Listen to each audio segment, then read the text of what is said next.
Hello students, welcome to from the basics channel and I am Orup Sit and you are watching the video lecture.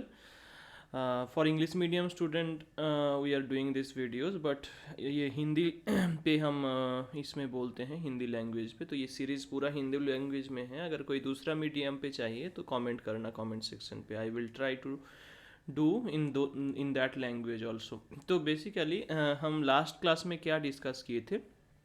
Last class पे हम equilibrium of rigid body discuss किए थे.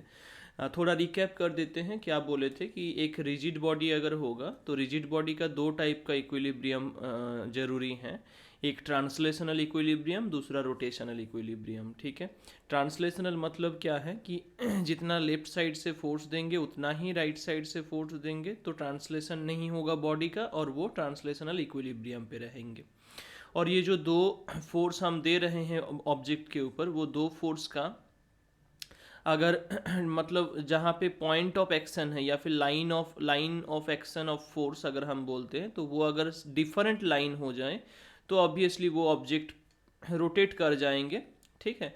But अगर दोनों का दो force का line of action same रहा, ठीक है, दो ऑब्जेक्ट का लाइन ऑफ एक्शन सेम रहा, मतलब इस ये अगर एक लाइन है तो इस दिशा पे इस दिशा में, मतलब point of action of force बोल सकते हो, या फिर line of action of force अगर सेम रहा and direction is opposite to one another, तो उस सिचुएशन पे क्या होगा कि उसका कोई रोटेशन नहीं होगा. ठीक है. तो तब उस ऑब्जेक्ट का टाउ भी ज़ीरो आएगा एंड नेट फोर्स मतलब नेट टॉर्क भी ज़ीरो आएगा रोटेशनल इक्विलिब्रियम के लिए. और नेट टॉर्क अगर ज़ीरो हो जाए तो उस सिचुएशन पे हम बोल सकते हैं कि एंगुलर मोमेंटम उसका कॉन्जर्व्ड हो गया, कांस्टेंट हो गया. और अगर लेफ्ट साइड से जितना फोर्स उतना ही राइट साइड से फोर्स हो गया तो एफ नेट भी ज़ीरो हो जाएगा, नेट फोर्स भी ज़ीरो हो जाएगा. एंड अंडर दैट सर्कमस्टेंसेस हम बोल सकते हैं कि जो लीनियर मोमेंटम है वो भी कांस्टेंट होगा. ठीक है. बस इतना तक हम किए थे लास्ट क्लास में. आज के क्लास में हम लोग डिस्कस करेंगे अबाउट द कपल. ये वो वाला कपल नहीं है जो तुम सोच रहे हो, लेकिन कुछ हद तक वो सेम ही है. जैसे कि अगर मान लो कि एक ऑब्जेक्ट रखा गया है, ठीक है, एक ऑब्जेक्ट हम हॉराइजेंटल ऑब्जेक्ट लेते हैं तो आसान होगा समझने में. मान लो एक ऑब्जेक्ट ऐसा है, ठीक है, एक रॉड ही मान लेते हैं. ये रॉड है एक, जिस रॉड का पूरा लेंथ, टोटल लेंथ है एल. ठीक है. कितना लेंथ है टोटल? एल. और अगर हम बोथ साइड से फोर्स दें, ठीक है, इस एंड पे भी फोर्स दे रहे हैं, इस एंड पे भी फोर्स दे रहे हैं, तो दोनों फोर्स का वैल्यू जो होना चाहिए कपल के लिए वो इक्वल होना चाहिए. ठीक है. दोनों फोर्स का वैल्यू इक्वल होना चाहिए एंड दोनों अपोजिट डायरेक्शन पे होना चाहिए एंड दोनों का लाइन ऑफ एक्शन सेम नहीं होना चाहिए. ध्यान से 3 पॉइंट है. एक क्या है? दोनों फोर्स का वैल्यू सेम होना चाहिए. तो magnitude of forces are equal, F1 equals to F2. अगर एक को F1 दूसरे को F2 बोलते हो, ये एक कंडीशन है. दूसरा, दोनों का डायरेक्शन बिल्कुल अपोजिट होना चाहिए. F1 is equals to minus of F2, ऐसे होना चाहिए. तीसरा क्या है कि दो वेक्टर, दो फोर्स वेक्टर का लाइन ऑफ एक्शन मतलब जैसे ये हो गया लाइन ऑफ एक्शन, यहाँ पे ये हो गया लाइन ऑफ एक्शन, तो ये दो लाइंस अलग अलग होना चाहिए. ठीक है. अगर ऐसा सिचुएशन हो जाए, मान लो ये पेन है, ये रॉड है, इस साइड पे फोर्स दे रहे हैं और इस साइड पे फोर्स दे रहे हैं, ठीक है, दोनों का डायरेक्शन अलग अलग है, तो अलग अलग डायरेक्शन होगा. मतलब क्या है? मान लो ये हम जैसे साइकिल, बाईसाइकिल का हैंडल या हमारा ये स्कूटर बाइक का हैंडल होता है, उसमें पकड़ के रखते हैं इस तरीके से, ऐसे ऐसे करते हैं ना.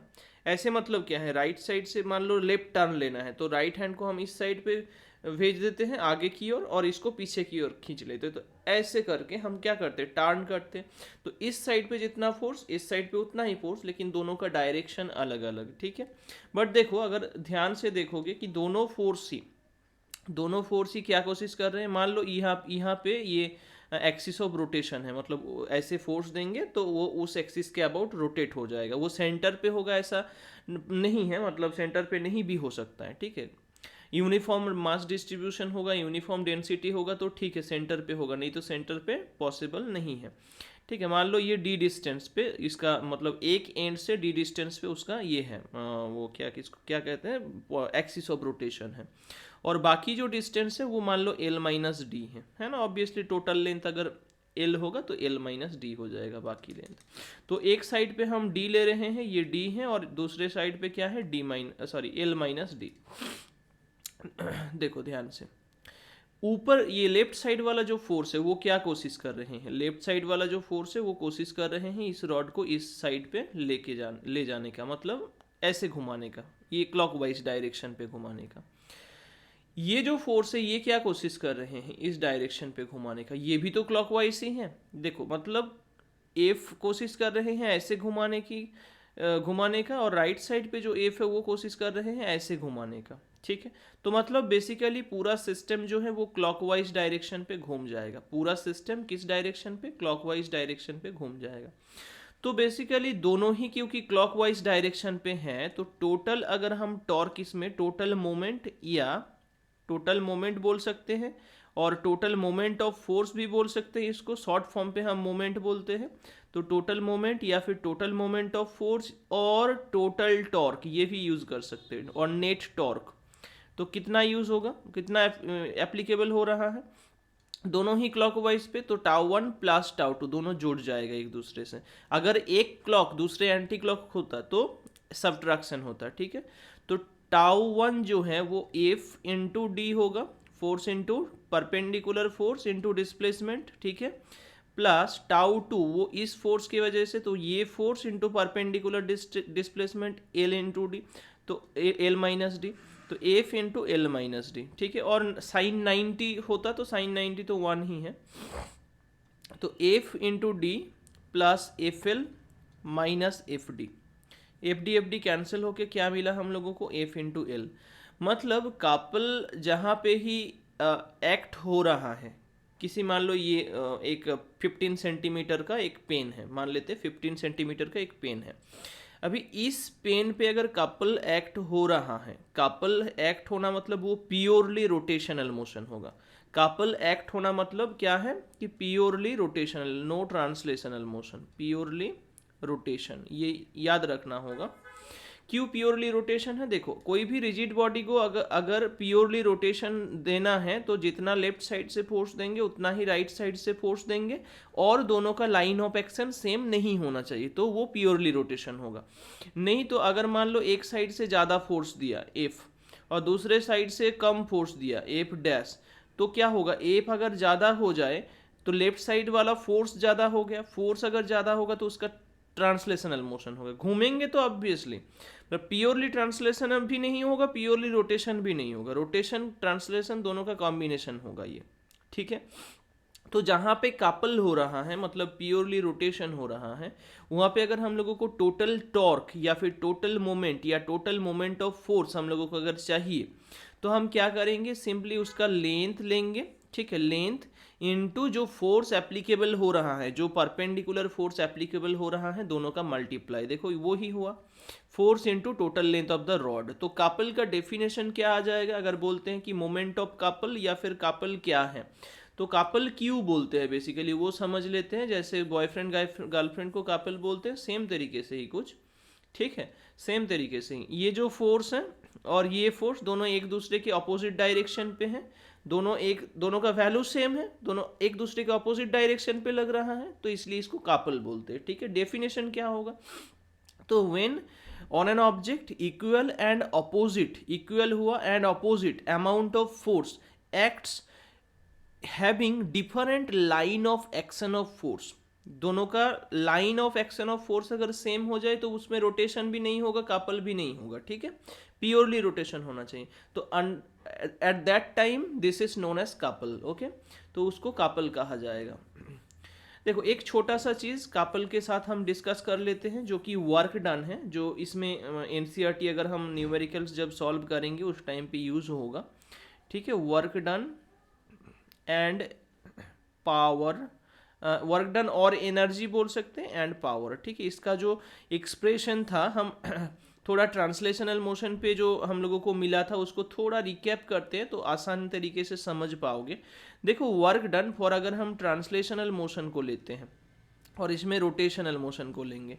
ट्रांसलेशनल मोशन पे क्या था, work done is equals to, मतलब D W is equals to F into D S, अगर 90 डिग्री एंगल है उसको छोड़ दे रहे हैं अभी के लिए, तो एफ इंटू डी एस था सिंपली इन स्केलर फॉर्म।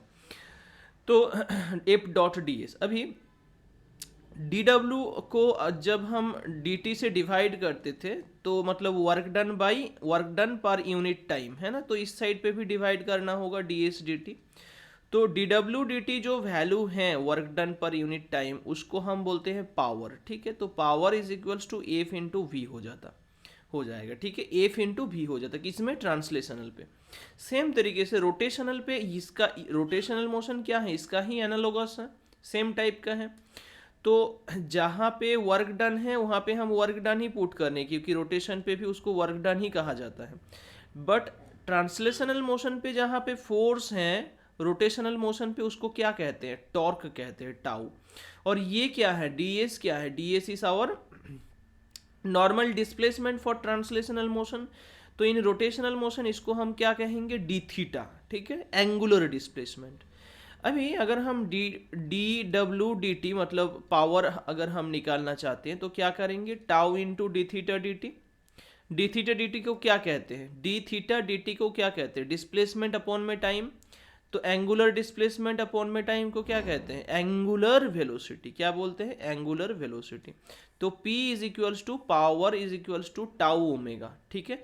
और अगर वर्क डन चाहिए तो उस सिचुएशन पे हम टाउ डी थीटा को यूज करेंगे, टाउ डी थीटा को यूज करेंगे, and work done W total work done हो जाएगा इंटीग्रेशन टाउ डी थीटा, ठीक है। तो ये जो है ये फॉर्मूलाज कभी कभी यूज होता है, मतलब दे देते हैं कभी कभी क्वेश्चंस कि कितना वर्क डन किए हैं कितना क्या, तो याद ज़्यादा रखने की ज़रूरत नहीं है क्योंकि it is analogous with the translational motion, है ना। तो ट्रांसलेशनल मोशन के साथ मतलब सिमिलरिटी करके तुम अल्टीमेटली निकाल सकते हो, ठीक है, कोई ज़्यादा रॉकेट साइंस इसमें है नहीं, ठीक है। तो वर्क पावर को हम थोड़ा सा डिस्कस कर लिए हैं। नेक्स्ट दिन हम एक इंटरेस्टिंग टॉपिक्स को डिस्कस करेंगे जो कि मोमेंट ऑफ इनर्शिया है, नेक्स्ट क्लास पे, ठीक है। मोमेंट ऑफ इनर्शिया बहुत ही इंपॉर्टेंट है एंड बहुत ही मतलब इंटरेस्टिंग है, क्योंकि इस चैप्टर में अगर रिलैक्सेशन मिले और थोड़ा बहुत खुद को चेक करना चाहते हो तो उसमें कर सकते हो कि हाँ मतलब सिस्टम ऑफ पार्टिकल्स में सबसे आसान पोर्शन बोल सकते हो वो वाला है, ठीक है, मोमेंट ऑफ इनर्शिया। लेकिन थोड़ा बहुत कॉन्सेप्चुअल है, उस कॉन्सेप्ट को अगर समझ लोगे तो बहुत ही आसान लगेगा वो, ठीक है। आई होप कोई डाउट नहीं है, अगर डाउट होता है तो कमेंट सेक्शन पे कमेंट कर देना, ठीक है। Okay, thank you.